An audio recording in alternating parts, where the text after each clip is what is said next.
20 years అవుతుంది మీ career start అయ్యి. మీ first cinema గ్రహణం, అది చలంగారిది దోషగుణం ఆధారంగా తీసింది. అందులో కూడా నమ్మకం అనేది ఒక ప్రధానమైన అంశం.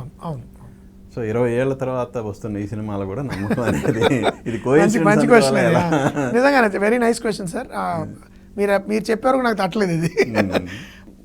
అదే అంటే కొన్ని మనకి రికరెంట్ థీమ్స్ మనకి ఇంట్రెస్ట్ మనకి తెలియకుండా అలాంటి కథల పట్ల మనం ఆకర్షితులు అవుతామేమో. ఉదాహరణకి నాకు ప్రతి సినిమాలో మనం గమనిస్తే నా ప్రతి సినిమాలోనూ చివరిలో ఒక రెవల్యూషన్ ఉంటుంది. గ్రహణంలో చివరిలో రెవల్యూషన్ ఉంటుంది, మాయాబజార్లో ఉంటుంది, అష్టాచమ్మలో ఉంటుంది, గోల్కొండ హై స్కూల్లో ఉంటుంది, అంతకుముందు ఆ తర్వాతలో ఉంటుంది, తర్వాత బందిపోట్లో కూడా ఒక రెవల్యూషన్ ఉంటుంది, జెంటిల్మన్లో ఉంటుంది. అంటే ఆ సమ్మోహనంలో ఒక్కదానిలోనే బహుశా లేదేమో, అమితుమి సమ్మోహనం రెండిట్లోనే రెవల్యూషన్ ఉండదు ఏమి, ప్లాట్ పాయింట్ లాగా మైనర్ రెవల్యూషన్స్ ఉంటాయి. ఆ అమ్మాయి గురించి మీకు చెప్పాలో ఉంటుంది. సో అలాగే మీరు అన్నట్టు నమ్మకం అనేది అసలు ఎంతవరకు, ఇప్పుడు గ్రహణంలో ఇష్యూ ఏంటి, సైన్స్ అనేది నిజాన్ని నిరూపించగలదా లేదా,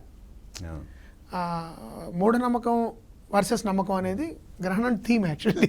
అదే మళ్ళీ ఇప్పుడు 20 ఏళ్ల తర్వాత రిపీట్ అయ్యిందని మీరు చెప్పేవరకు నాకు తట్టలేదు. ఇట్స్ అ గ్రేట్ పాయింట్, ఎక్కడైనా ఇంటర్వ్యూలో వాడేసుకుంటారు.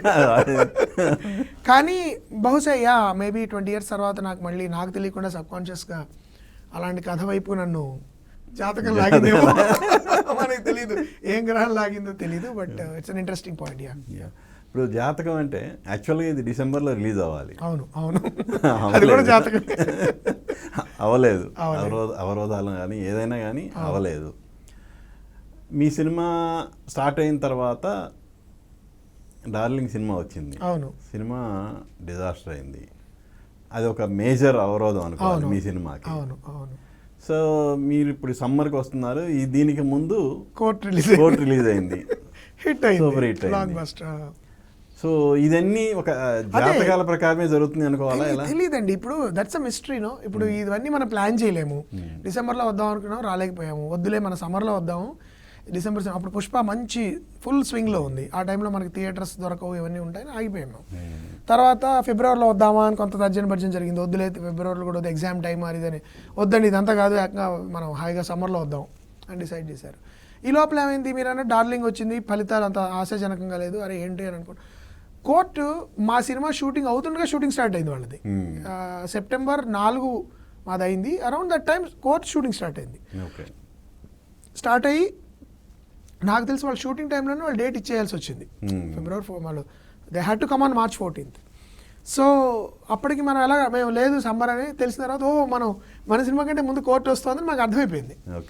అయితే కోర్టు వాజ్ అ వెరీ, అంటే కోర్టు నిజంగా ఎక్స్పెరిమెంటల్ ఫిల్మ్ అండి. ఆ సినిమా అంత బ్లాక్ బస్టర్ అవుతుందని ముందర ఎవరు ఊహించరు. ఇదొక ఇద్దరు కొత్త వాళ్ళు, దర్శి, శివాజీ గారు ఉన్నారు, వీళ్ళందరూ ఒక ఇట్స్ అన్ ఇంట్రెస్టింగ్ అన్సాంబుల్ పీస్. కానీ ఇది కమర్షియల్ హిట్ అవుతుందా లేదా అనేది నాకు తెలిసి చాలామంది గేజ్ చేసి ఉంటారు. మేము కూడా ఏమనుకున్నామంటే it will be a good film, ఒక మంచి సక్సెస్ అవుతుంది, ఒక మంచి పేరు వస్తుంది. నానికున్న ఒక ప్యాషన్ ఏదైతే, ఒక మంచి సినిమాల పట్ల తనకున్న ప్యాషన్కి ఇది ఒక ప్రూఫ్ కింద ఉంటుంది, అలా అనుకున్నాం. But fantastic success. సో మీరన్న మనం చెప్పలేము ఏమి, ఇది మరి వృషభ రాశి ప్రభావమా, నాని జాతకం చూపించాలి, దర్శి జాతకం ప్రభావమా చూడాలి మనం.